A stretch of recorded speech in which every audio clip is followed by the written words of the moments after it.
नमस्ते दोस्तों, मैं प्रोफेसर सुभाष, हिंदी विभाग, कुरुक्षेत्र विश्वविद्यालय कुरुक्षेत्र स्वागत करता हूं आपका आज की इस कहानी पाठ में। आज हम पढ़ेंगे रविंद्रनाथ टैगोर की कहानी स्त्री का पत्र। रविंद्रनाथ टैगोर भारत के महान कथाकार हैं जिन्होंने कविता, चित्रकला, संगीत की दुनिया में अपना एक विशेष स्थान बनाया। उन्होंने लिखने का बहुत ही सरल ढंग अपनाया और समाज के विभिन्न वर्गों जैसे किसानों और जमींदारों के विषय में लिखा। जातिवाद, भ्रष्टाचार, निर्धनता और पारिवारिक जीवन में फैली हुई अनेक बुराइयों के बारे में उन्होंने अपनी रचनाओं में लेख लिखे, कहानियाँ लिखी। स्त्री का पत्र एक ऐसी कहानी है जो भारतीय स्त्री की समस्या को अपने अंदर समेटे हुए है। पढ़ते हैं हम रविंद्रनाथ टैगोर की कहानी स्त्री का पत्र। पूज्यवर, आज 15 साल हुए हमारे ब्याह को। हम तब से साथ ही रहे।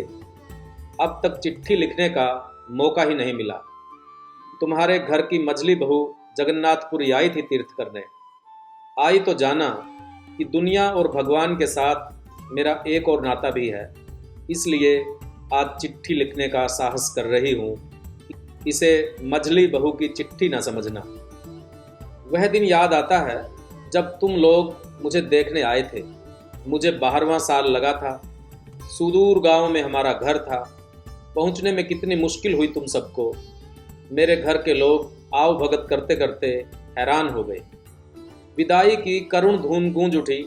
मैं मझली बहू बनकर तुम्हारे घर आई। सभी औरतों ने नई दुल्हन को जांच परख कर देखा। सबको मानना पड़ा, बहू सुंदर है। मैं सुंदर हूँ यह तो तुम लोग जल्दी भूल गए, पर मुझ में बुद्धि है यह बात तुम लोग चाहकर भी न भूल सके। माँ कहती थी औरत के लिए तेज दिमाग भी एक बला है। लेकिन मैं क्या करूँ, तुम लोगों ने उठते बैठते कहा यह बहुत तेज है। लोग बुरा भला कहते हैं सो कहते रहे, मैंने सब माफ़ कर दिया। मैं छिप छिप कर कविता लिखती थी। कविताएं थी तो मामूली, लेकिन उनमें मेरी अपनी आवाज़ थी। वे कविताएं तुम्हारे रीति रिवाजों के बंधनों से आज़ाद थी। मेरी नन्ही बेटी को छीनने के लिए मौत मेरे बहुत पास आई। उसे ले गई पर मुझे छोड़ गई।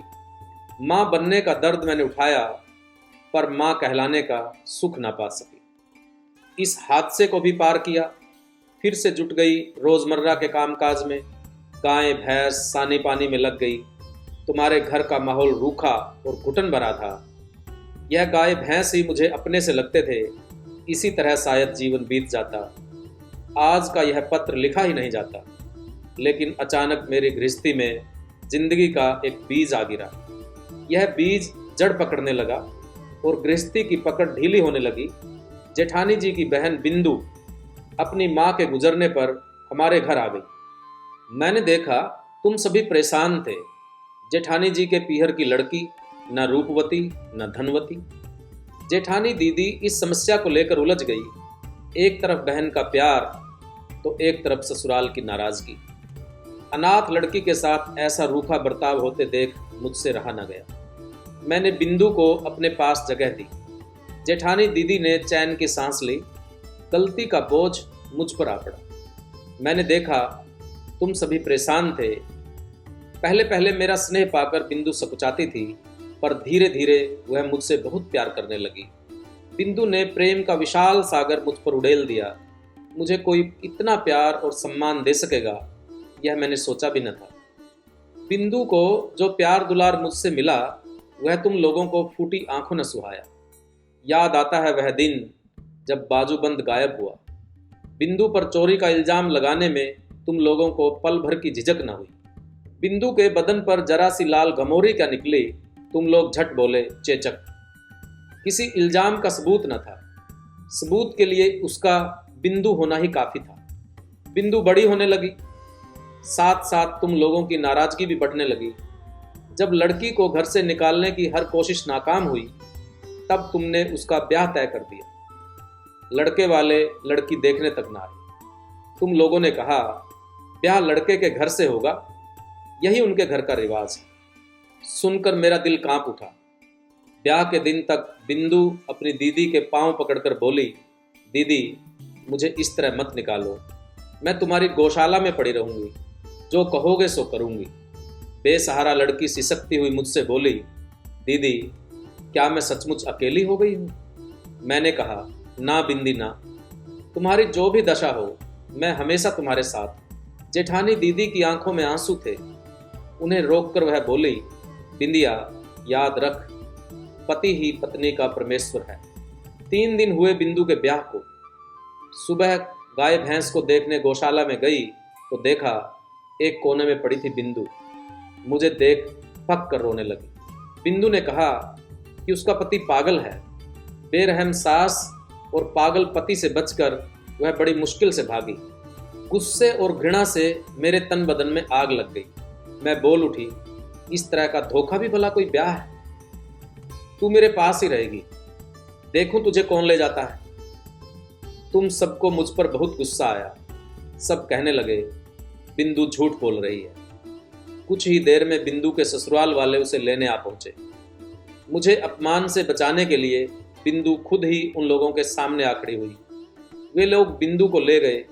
मेरा दिल दर्द से चीख उठा। मैं बिंदु को रोक न सकी। मैं समझ गई कि चाहे बिंदु मर भी जाए, वह अब कभी हमारी शरण में नहीं आएगी। तभी मैंने सुना कि बड़ी बुआ जी जगन्नाथपुरी तीर्थ करने जाएंगी। मैंने कहा, मैं भी साथ जाऊंगी। तुम यह सब सुनकर खुश हुए। मैंने अपने भाई शरद को बुला भेजा। उससे बोली, भाई अगले बुधवार मैं पुरी जाऊंगी, जैसे भी हो बिंदु को भी उसी गाड़ी में बिठाना होगा। उसी दिन शाम को शरद लौट आया। उसका पीला चेहरा देखकर मेरे सीने पर सांप लौट गया। मैंने सवाल किया, उसे राजी नहीं कर पाए? उसकी जरूरत नहीं। बिंदु ने कल अपने आप को आग लगाकर आत्महत्या कर ली। शरत ने उत्तर दिया। मैं स्तब्ध रह गई। मैं तीर्थ करने जगन्नाथपुरी आई हूँ। बिंदु को यहाँ तक आने की जरूरत नहीं पड़ी, लेकिन मेरे लिए यह जरूरी था। जिसे लोग दुख कष्ट कहते हैं वह मेरे जीवन में नहीं था। तुम्हारे घर में खाने पीने की कमी कभी नहीं हुई। तुम्हारे बड़े भैया का चरित्र जैसा भी हो, तुम्हारे चरित्र में कोई खोट न था। मुझे कोई शिकायत नहीं। लेकिन अब मैं लौटकर तुम्हारे घर नहीं जाऊंगी। मैंने बिंदु को देखा। घर गृहस्थी में लिपटी औरत का परिचय मैं पा चुकी। अब मुझे उसकी जरूरत नहीं। मैं तुम्हारी चौखट लांघ चुकी। इस वक्त मैं अनंत नीले समुद्र के सामने खड़ी हूँ। तुम लोगों ने अपने रीति रिवाजों के पर्दे में मुझे बंद कर दिया था।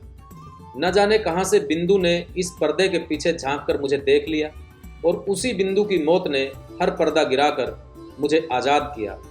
मजली बहू खत्म हुई। क्या तुम सोच रहे हो कि मैं अब बिंदु की तरह मरने चली हूँ?